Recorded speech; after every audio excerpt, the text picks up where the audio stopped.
Hi, I'm Sarge, and you're on Sarge's Recap. So, I'm going to do a quick movie review on my thoughts on The Promise. I just went and seen it with Grievous Rommel. Give me just 1 second. Hopefully that kind of helps the lighting in here. So first of all, it's not a bad movie, pretty historically accurate. Some creative liberties, of course, had to be taken because it is a movie. But it was just really bland. The main protagonist, Mikhail, I believe was his name.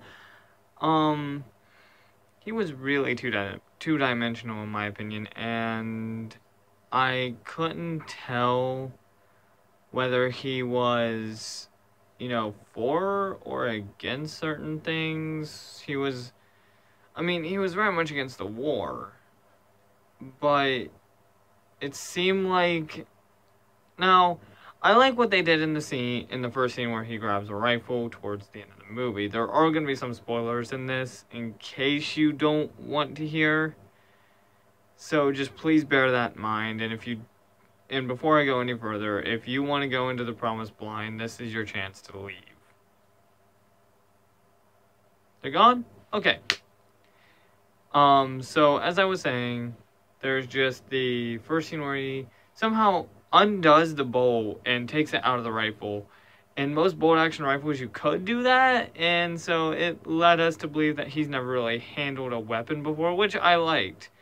Because he didn't automatically go like, shh, he didn't automatically know how to use the weapon. But he froze, and he froze in the wrong time, in my opinion.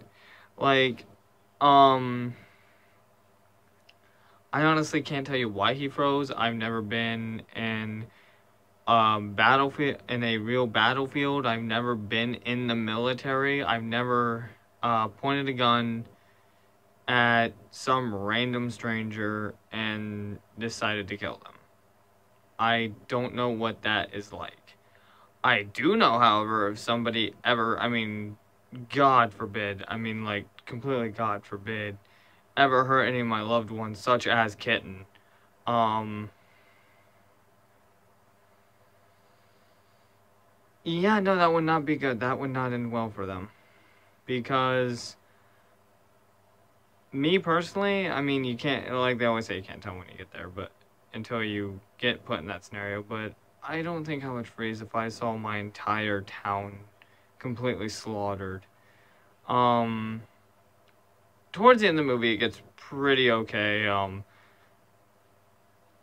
The beginning is just, there's nothing really to talk about. But the premise is it's the Turkish wiping out the Armenians. And they set it up well enough. It's starts out almost like a slice of life anime.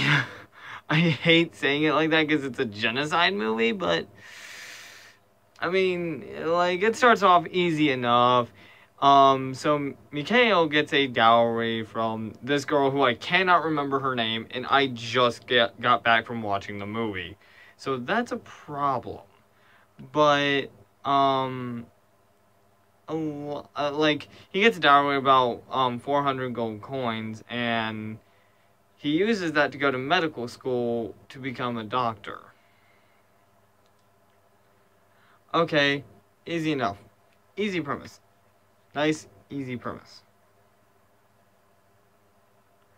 That is as far as his character development ever goes. He never really develops past the medical student phase.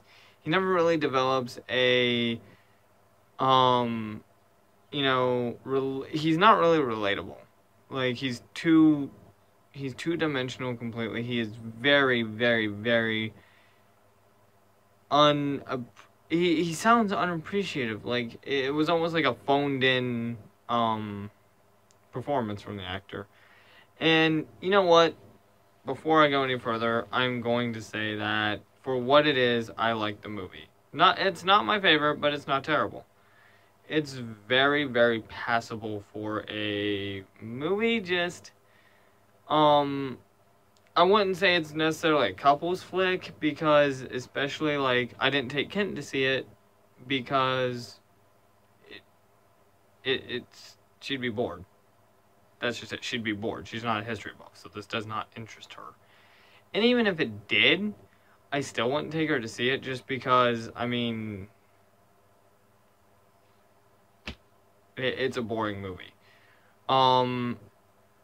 There's this one part where it's about in the middle of the movie where Mikhail is in a concentration camp, a hard labor camp, if you want to call it that. And he's building what appears to be a railroad for the Turkish. And this one guy who... They're unloading dynamite so they can, like, blow up certain areas to get the railroad to, like, you know, be kind of straight. And he walks up to where they're putting the pile of dynamite, and he just starts repeating the word "thank you." And the reason why is because earlier they dropped a chunk of iron on a dude's leg by accident, and Mikhail and the other guy that I just mentioned are picking him up, and he gets shot in the back by one of the guards, and the guard is like, "Thank me, I eased your burden," kind of like, you know, real asshole move. But he just keeps repeating "thank you," and then he just slams the box on down, and the dynamite explodes. And it almost seemed comical to me. Like, I was like, what? Like, now Mikhail said something about the dynamite being wet, and I've never personally handled dynamite, so maybe that could make it unstable enough to do that, but I'm just gonna call that as a plot device. And really, the main problem of this movie to me is it's doing too many things. It's trying to do a love story, a genocide movie, and a, like, up-and-comers movie, because Mikhail is, like, a medical student and all that. Towards the end, Grievous Roman and I couldn't come to a consensus on this, so I'm going to give you both of our perspectives, and then you guys can decide for yourselves. I felt like they were kind of setting it up for a sequel, which seemed really odd, because they were, like, they introduced, a new character, and they were starting to talk about World War II. Grievous thinks that they were just wrapping things up, which it could have been, but I think they were kind of sequel baiting it. You guys decide for yourselves. I'm Sarge, and I'll see you on the next Sarge's Recap.